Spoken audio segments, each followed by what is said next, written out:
Dobar dan svima, dobrodošli u novi video koji snimam. Samo jedna vijest na početku. Našao sam jedan sjajan način kako da se ova kamera više ne trese, a uključuje naprosto 3 Gospodara prstenova i jednu knjigu Davida Williamsa. Ako imate kakvu ideju koje je to rješenje, pišite. Danas smo u novom videu. Ali koja je tema njega? Zagonetke. Prošli put smo ih imali i pitao sam vas zagonetku za poseban pozdrav. Što to može biti? Što je to od drva, a ne može biti prepirjeno? Zagonetku je prvo riješio Karlo Težak, kojim dajem poseban pozdrav. A poseban pozdrav također dobivaju korisnik kanala Antic26 i korisnik kanala Cookies. Samo sekundu. Da, tako je. A mi danas idemo u nove zagonetke, znači danas idemo na 5 teških zagonetke koje samo 5% ljudi može riješiti.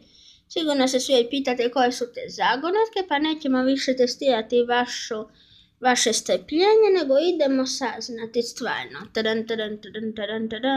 Zagonetke, 5. dio, 5 teških zagonetki koje može riješiti samo 5% ljudi, pa da vidimo.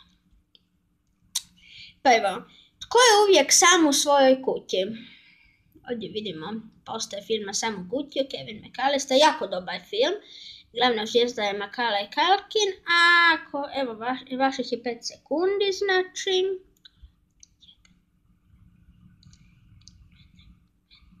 Jeste li došli do odgovora? Nadajmo se da jeste. Ukratko, puž je uvijek sam u svojoj kući. Idemo dalje, druga zagonetka. Ovo je bila najlakša do sada. Ovo je na engleski. Prosječni poznavalac engleskog bi znali znati šta sad želim ja reći. 2 oca i 2 sina su išli zajedno pecati. Svi su uhvatili ribu, ali na kraju je bilo samo 3 ribu. Na kraju bile samo 3 uhvaćene ribe. Kako je to moguće? 5 sekundi vam dajem.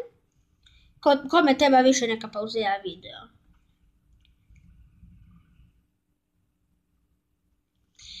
Znači, 2 oca i 2 sina, a 3. Naprosto se radi o tome da su išli djed, otac i sin, to jest djed, sin i unuk. Znači, djed, njegov sin i njegov unuk, 3 ljudi. Djed i otac su očevi, a otac i sin su istodobno sinovi. Trick question. A ovdje vidimo neku ruku s pištoljem. I koje je pitanje sada u zagonetki? A mozgalica naša glasi ovako. Kad će se skuhati taj čaj? Dakle, jednog jutra u jednoj od glavnih ulica Zagreba u trbuh je upucan gospodin Antić. Policija odmah privela je nekog sumnjivog lika koji se tamo motao, stanovitog Peru Perića. Pero je policiji dao ovakav iskaz. Dok sam ja tamo, šetao i razmišljao o nekim ekološkim stvarima,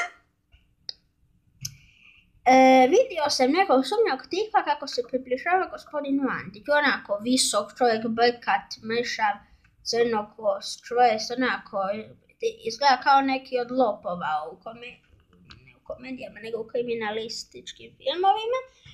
I znači, taj čovjek ga je upucao ravno u leđa, pišuljao mu se i upucao. Policija odmah znala da Pero Perić laže, a moje pitanje je po čemu je to znala. Nije nagađala, imala je čvrste dokaze za to. Slušamo. Vaših je 5 sekundi.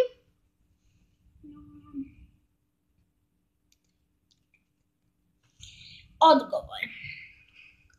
Pero Perić je rekao da se taj sumnjivi tip pišuljao njemu iza leđa i opalio, a mi znamo da je gospodin Antić upucan u trbuh. Jeste li riješili točno? Napišite u komentare koliko ste zagonetki točno riješili. Ovo je slikovna zagonetka, uvijek mora biti jedna takva, da li je zbrajanje ili su one posude kao prošli put. Ovdje imamo neki vepa ili što je to već,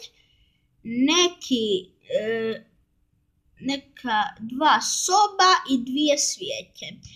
Znači, imate izračunati ovdje, znači treba izračunati jednadžbu. Evo, dajem vam nekoliko sekundi. Ako vam više treba, pauzirajte video.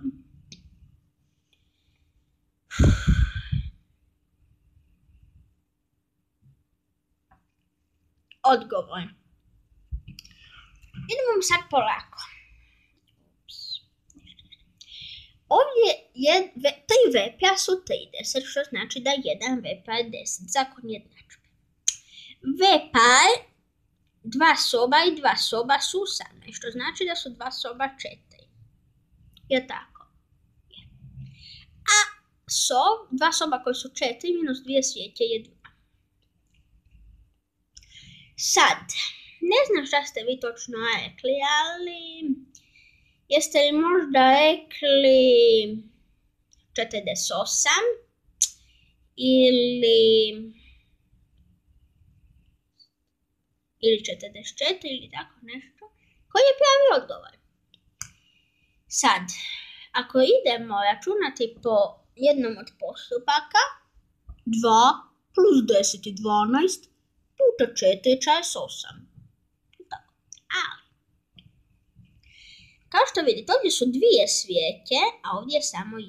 Što znači 1 plus 10 puta 4. Ali nije. Ovdje je samo 1 sob, što znači da je to 2. Znači 1 plus 10 puta 2. I to nije 22, jer se uvijek prvo računa množenje. 1 plus 10 puta 2, 1 plus 20, rješenje jednadžbe mora biti 21. A ovo je zadnja zagonetka za poseban pozdrav. Imamo ovu sliku koja uglavnom prikazuje nečiju smrt. Malo ću vam je povećati da je bolje vidite. Evo. Moje pitanje vama, je li ovo samoubojstvo ili ubojstvo? Vidite dobro sliku, znači ovaj čovjek koji ima pištolj u desnoj ruci, uperen prema zidu je mrtav. Vidimo njegovu sobu, okaljenu krvlju, čini se kao samoubojstvo. A možda je zapravo i stvarno samoubojstvo, možda se čovjek ubio. Vidimo da ima oproštajno pismo. Pa sad, ako vi znate odgovor, napišite ga u komentar i možda dobijete pozdrav. I još jednog, taj pozdrav ćete dobiti u 6. dijelu zagonetke. Nemojte da opet neko mi traži pozdrav u idućem videu kad budem snimao neke zanimljivosti. Za danas bi to bilo to, znači vidimo se uskoro, danas ćemo stvarno malo predug nam je video. To bi za danas više manje znači bilo to, pa ako vam se svidjelo ostavite like, kakav komentar, share, subscribe, ono šta i uvijek. Vidimo se uskoro, bok!